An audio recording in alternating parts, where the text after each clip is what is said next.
100 years ago, a book was published for the very first time here in Paris that would send shockwaves around the world. The author, James Joyce, had just celebrated his 40th birthday and had produced what is considered to be one of the greatest literary works of the 20th century. This modernist masterpiece, Ulysses, made him a household name, and today there are plaques and parks, pubs, and even Navy patrol vessels that bear the name James Joyce. They say that behind every great man is a great woman. Well, in the case of James Joyce, there was a whole army of great women who supported, financed, encouraged, guided, and managed his literary career. On Brigid's Day, we want to acknowledge and bring to the fore the network of women who made this momentous publication possible a century ago. In particular, we will look at the role played by three women, Nora Barnacle, Sylvia Beach, and Adrienne Monier. To understand who they were and the important contributions they made, Niall Burgess spoke with three authors and Joyce experts, Nuala O'Connor, Flynn and Keri Walsh. Nuala O'Connor is originally from Dublin, but lives in Galway. Last year, she published her fifth novel, Nora, about the lives of Nora Barnacle, James Joyce, and their family. She finished writing her novel here in Paris at the Centre Culturel Irlandais. I'm going to let Catherine and Keri introduce themselves. I'm Keri Walsh, and I'm an associate professor of English at Fordham University in New York, and I also am the director of the Institute of Irish Studies at Fordham. And when I was a graduate student, I stumbled upon the letters of Sylvia Beach in the archives at Princeton University, and I just got so excited about them that I started making an edition, transcribing them, translating those that were in French. It was all a big distraction from my dissertation at the time, but my advisors were extremely supportive, Maria de Batista being the key advisor. And so as a graduate student, I had this magnificent research project where I got to be the first editor of the letters of Sylvia Beach, the publisher of Ulysses. And ever since that time, I have just been unable to tear myself away from that story. So a lot of my work has brought me deeper into Joyce, into Beach, into Irish writers in Paris. My name is Catherine Flynn. I'm an associate professor in the English department at UC Berkeley in California. I'm a native of Cork, actually, and I have thought about Joyce for a long time. I heard about him first as a child, like everyone does in Ireland, and was very curious about about Ulysses and about this whole world that he describes in the book, and especially actually the fascinating women that he represents, that he imagines. And the last words of the book, you know, Molly's yes, yes, I will, yes, were really intriguing to me as really striking as an attitude for a woman to have, and that would be the culmination of the book was really intriguing to me. So it's, you know, I've written a book on Joyce. I'm bringing out a reader-friendly edition of Ulysses in June, and I have a podcast related to it. To start, we will look at Joyce's muse, his partner, the most important woman in his life, Nora Barnacle. A native of Galway, Nora stole Joyce's heart from the minute he laid eyes on her in Dublin. They famously went out together for the first time on the 16th of June, the date immortalized by Joyce in Ulysses as a lasting tribute to the woman who inspired him, supported him, and gave him the determination and discipline he needed to complete his most important work.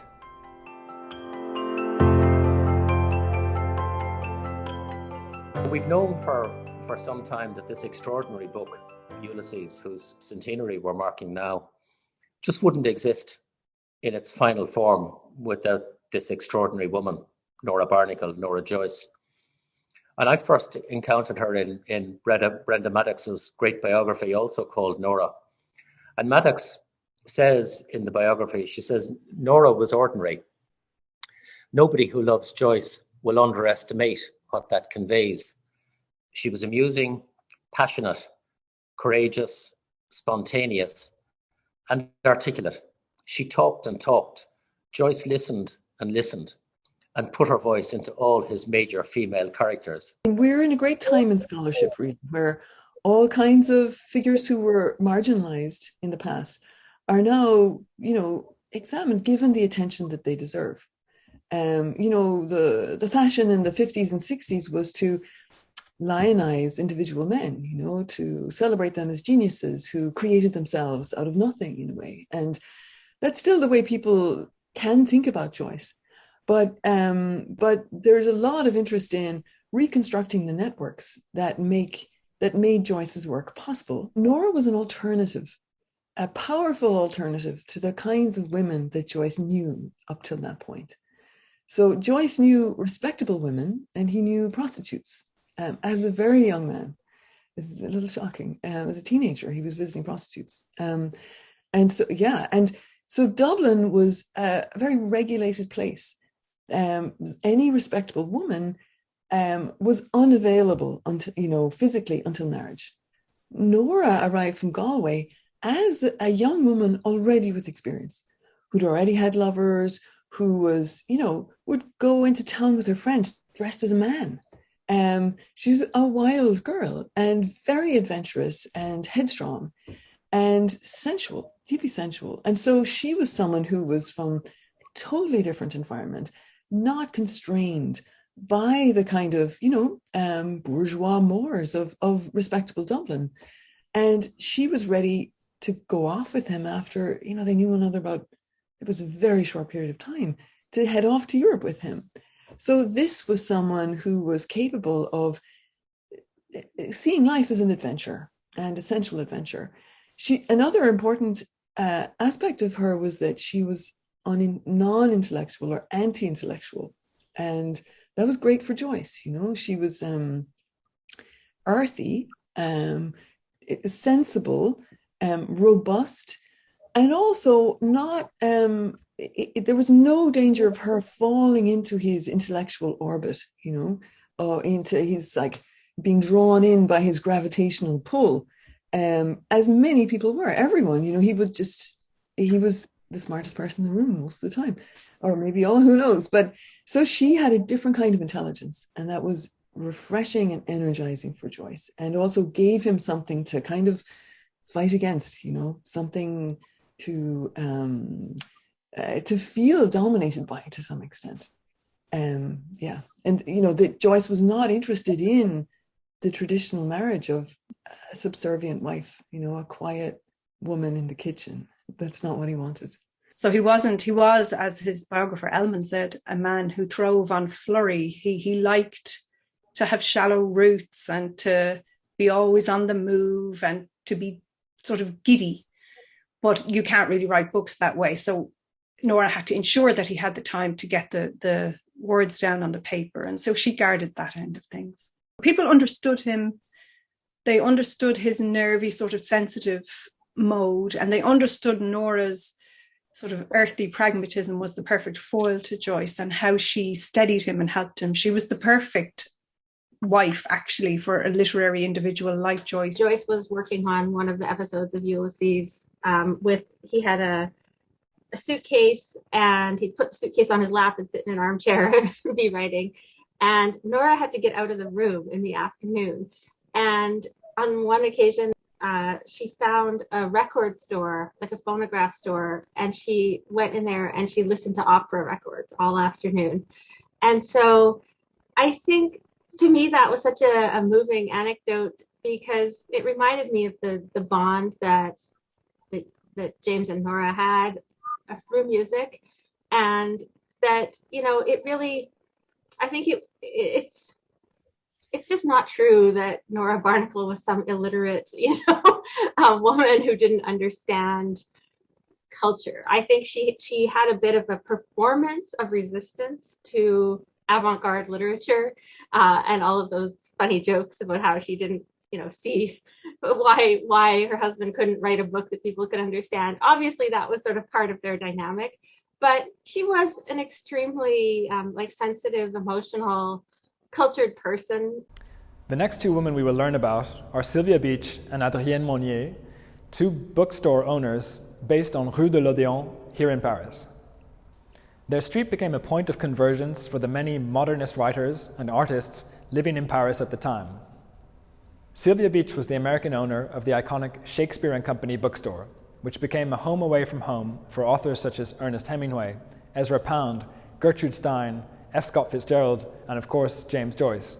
A staunch supporter of Joyce, Beach became the first person to publish Ulysses in its full form.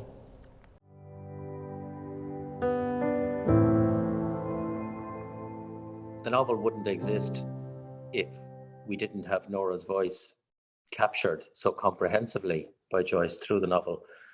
But it wouldn't exist either if Sylvia Beach hadn't had the dogged determination to see it through into print.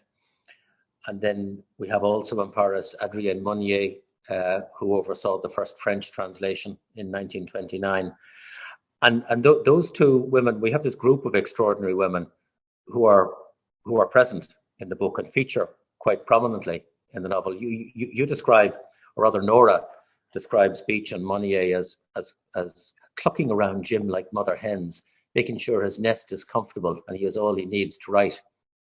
Could you say a little bit more about those two women and actually how the three related to each other here in Paris?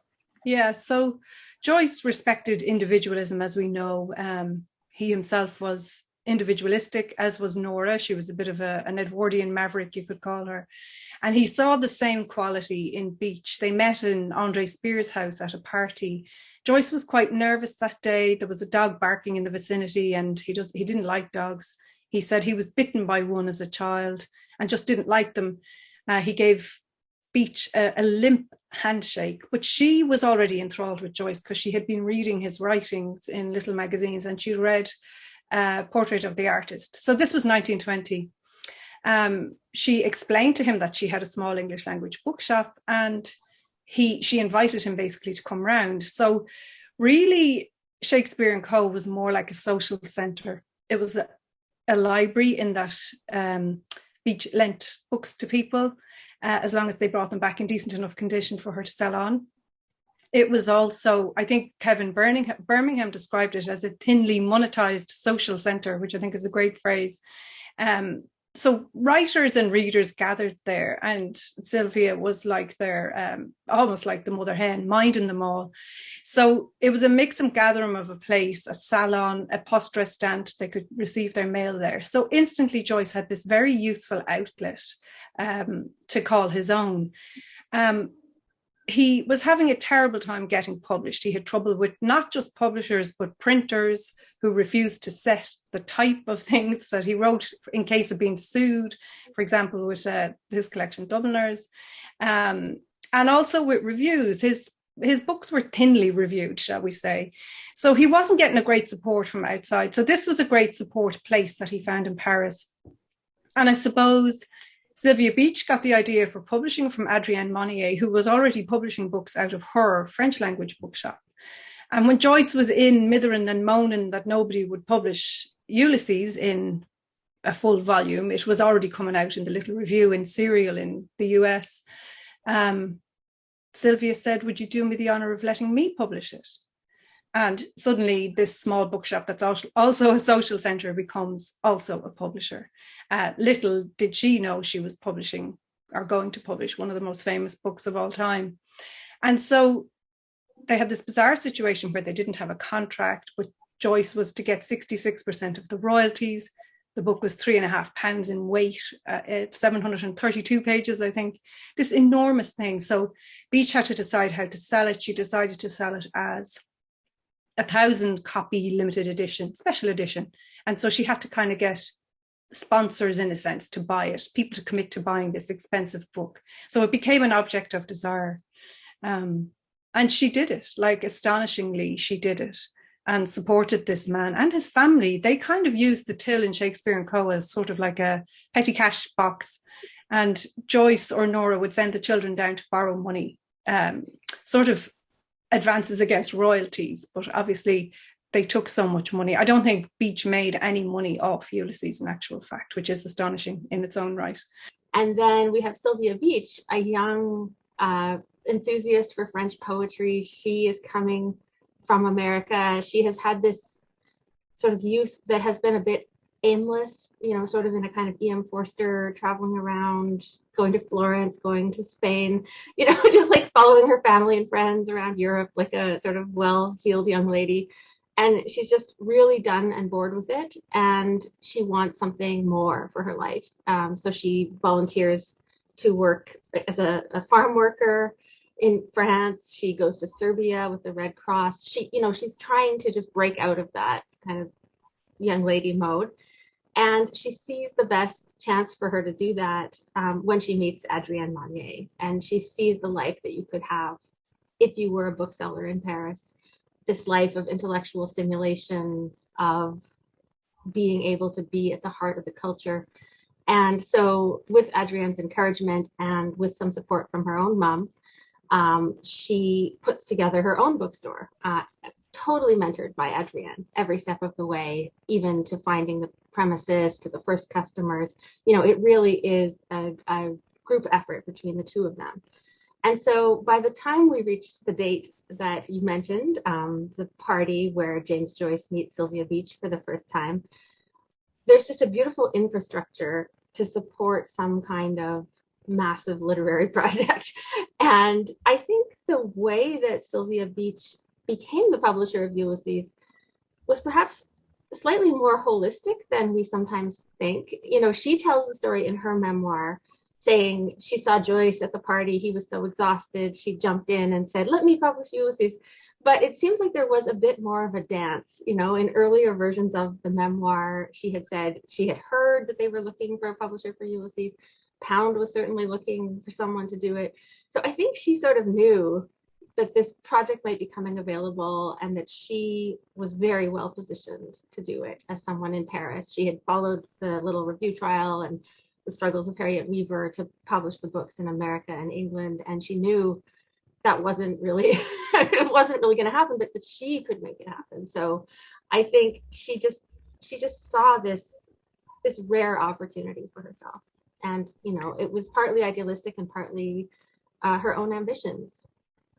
And yet, when Richard Ellman talks about the, you know, her suggestion that she could publish Ulysses, all other efforts in Britain and the United States had failed. Joyce was at the end of his tether at this stage. Ellman says that she timidly suggested that she could be the publisher, and yet there was nothing timid about publishing this book. It was an incredibly courageous move on her part, and something that she had never done before. And even the production itself was extraordinarily ambitious, wasn't it? Yes, and I mean, I think it was one of those wonderful. Have you ever heard the expression when someone asks you to do something, or when you decide if you're going to do something? If it's not a hell yes, it's a no. So for her, this was a hell yes. She just couldn't say no, and so whatever difficulties were going to come along as a result of it, she just said yes. It was like a yes, I will moment, like end of Ulysses. It was a kind of decision to go wholeheartedly into this. Sylvia was not in any way a businesswoman. She also had a very haphazard education. She had some tutors, she went to school for a little bit, but because of her family's travels, she actually never had an ongoing kind of regular education. So she was much less of a writer, much less of a critic, but had this kind of deep instinct. And when Joyce told her about his plans for Ulysses, famously, she recognized the potential of this book. I'm writing a history of Shakespeare and Company right now, and it is almost astounding to recognize the breadth of influence and the lives that Sylvia Beach's life touched. So when I was a graduate student working in her archives at Princeton, I could see this because there were just boxes upon boxes of letters and photographs, you know, ranging from people like George Gershwin, Paul Robeson. I mean, she was completely connected to a huge circle of people who were important cultural figures.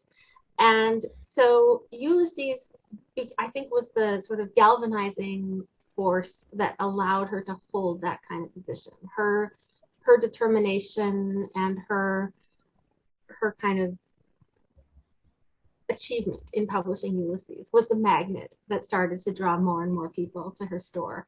And that was her goal, you know, to use this both to make a contribution and to put herself on the map. And so once she was there on the map, then of course just a series of circumstances having to do with the exchange rate and Americans fleeing America, coming to Paris. She just happened to be there and be a star, and all of these people started coming to her door. And of course, we know most people, at least in America, first encounter Sylvia Beach when they read Ernest Hemingway's memoir, A Movable Feast. So, people who may not be on the Joyce side of things or have read Elman's biography, they will read A Movable Feast by Hemingway. And there the focus is on the warmth and hospitality of Shakespeare and Company. Hemingway comes in as a young and unknown writer, and Sylvia Beach just is so kind and makes her shop feel like a home. And, Hemingway's story is so powerful because it was so many people's story who went to Shakespeare and Company. He kind of distilled the experience of walking into this bookstore and feeling like you had a home where you could, where literature was important, where you had a literary past because you could see on the walls that Sylvia had put up pictures of great writers whose models could be aspired to, where you knew you might bump into a famous writer or you could be introduced to one. She might take you down the street to introduce you to Gertrude Stein. So, the legend of what would happen to you if you went to Paris and walked in the door at Shakespeare and Company,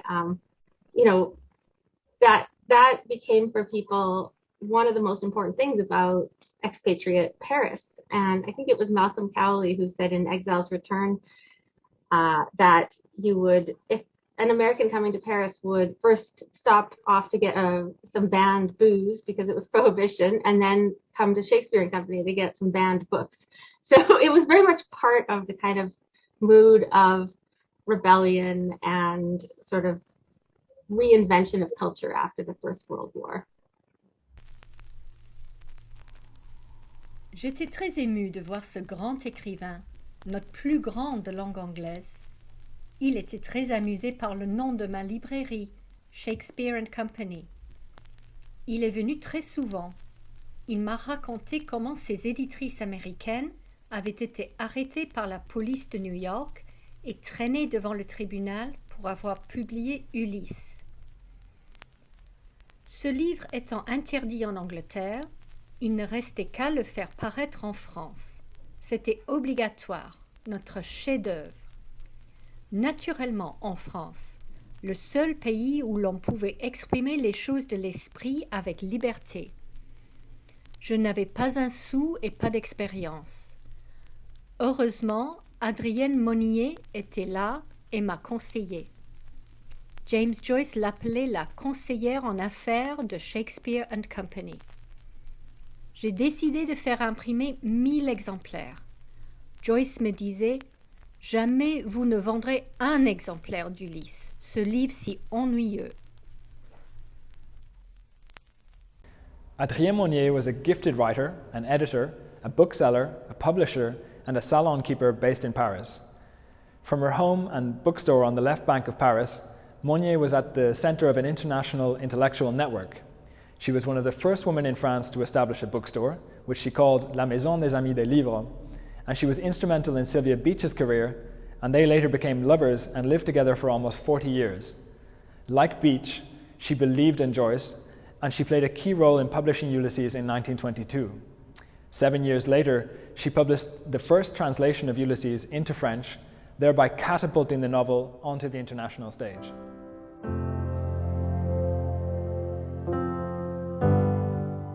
So Adrienne Monier had sort of invented herself out of nothing. She was passionate about literature. She came from an ordinary family. She said that she would walk up and down the quays of Paris looking for the journal Mercure de France when she was a young girl. And she just fell in love with symbolism. And she had this vision of her own bookstore. And she was able to open a bookstore because her father received a settlement when he was in a railway accident on his job. So it was with that small amount of capital that he invested in her that she was able to begin her bookstore, the House for the Friends of Books. And that's where it all began. I think anyone who gets interested in the story of the publication of Ulysses and Sylvia Beach eventually finds their way back to this figure, Adrienne Monier. I think she's a bit of a cult figure. Once you start knowing the story, you get obsessed with her because her vision, her ambition, and her persistence and her idealism about literature and supporting a literary community really infected a lot of people around her, including Sylvia Beach. The times that they lived in made this easier for them as women than it would have been otherwise. So during the war, the men were away. There was less competition there was more space available, prices were lower, and so they were able to set up these stores. And Adrienne Monier set up hers first, while Sylvia was off, volunteering in the Red Cross and as a farm worker, actually. Adrienne Monier figured out how to run a shop, and she was a very literary person. She had an excellent education. She was an extremely good literary critic. She loved writing about literature, and she figured out all of the practicalities. And she helped Sylvia set up her own shop initially around the corner, and then she moved into the same street as La Maison des Amis des Livres, Rue de l'Odéon, and they called it Odeonia. They made up a word for their literary world, which really brought together the French literary communities and the expatriate literary communities. And Adrienne Monier's role in this at the time, because in the meantime, Adrienne Monier, it seems to me, was out drumming up interest in the book, beating the bushes, finding advocates for Joyce in Paris. I mean, her really valuable role in those early months was to integrate Joyce into the Paris literary scene, which to a large extent seems to have revolved around Adrienne Monier's bookshop. Yes, what I've sort of discovered is, there are different literary scenes in Paris. And so there are people over on the right bank doing the right bank scene, more like Colette, Jean Cocteau. And then there's the left bank scene. And that was Adrienne Monier's world and domain. If publishing Ulysses in English was a massive undertaking for Sylvia Beach, translating Ulysses from English into French and publishing it in as fine and beautiful a book form as Monnier did, 7 years later, was an even more daring undertaking. Could you talk a little bit about how that project came into being and how they actually saw through to the published version? Well, yes, I believe it was, as I said earlier, that Valéry Larbaud was originally sort of identified as the person who would be the ideal translator because he had drummed up all of this enthusiasm for Ulysses in Paris. But it just proved too big a job for any one person. So it became a bit of a team effort. Some of the members of the team were Auguste Morel, Stuart Gilbert, Adrienne Monier herself. And, so a lot of people had to do it. And interestingly, Adrienne herself, she is an extremely discerning mind and thinker. And so she was never entirely unambivalent about Ulysses itself. And when she writes in her own book, which I really recommend, The Very Rich Hours of Adrienne Monier, this is a translation of some of her essays. She has an article about publishing and translating Ulysses and the French public's response to Ulysses. And she confesses that she has some reservations about the novel. She finds Stephen Dedalus obnoxious. She is almost too hip to really get into the Penelope section, because I think that's the section that everyone thought was the most dynamic and revolutionary kind of sexually. So she sort of feigned some boredom with that.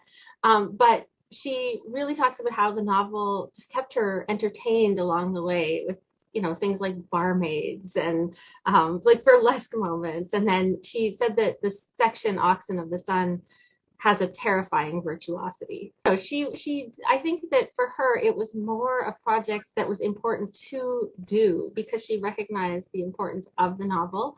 And I think it was a very beautiful exemplification of Sylvia Beach and Adrienne Monier's desire to almost be cultural ambassadors and diplomats, sort of weaving French and English language and literatures together. I think it came out of that.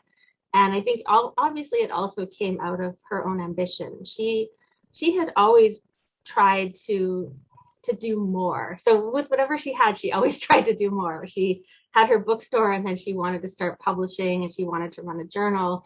And she often did all these things without much financial support, without much labor support, to the point of exhaustion. Once she had to sell off some of her rare books to pay for some debt she had gotten into trying to start a literary journal.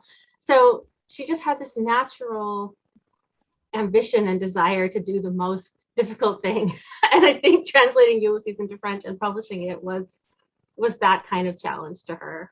And Joyce has himself such gravitational pull that we think of Monnier's relationship with Joyce, Beach's relationship with Joyce, but Monnier and Beach had a very close relationship themselves as well. You say a word about that? Yeah. So they were partners. They helped one another with their bookstores. They had a very egalitarian relationship. They were also lovers. They were romantic partners, and they lived together for 17 years in an apartment on the same street as their bookstores.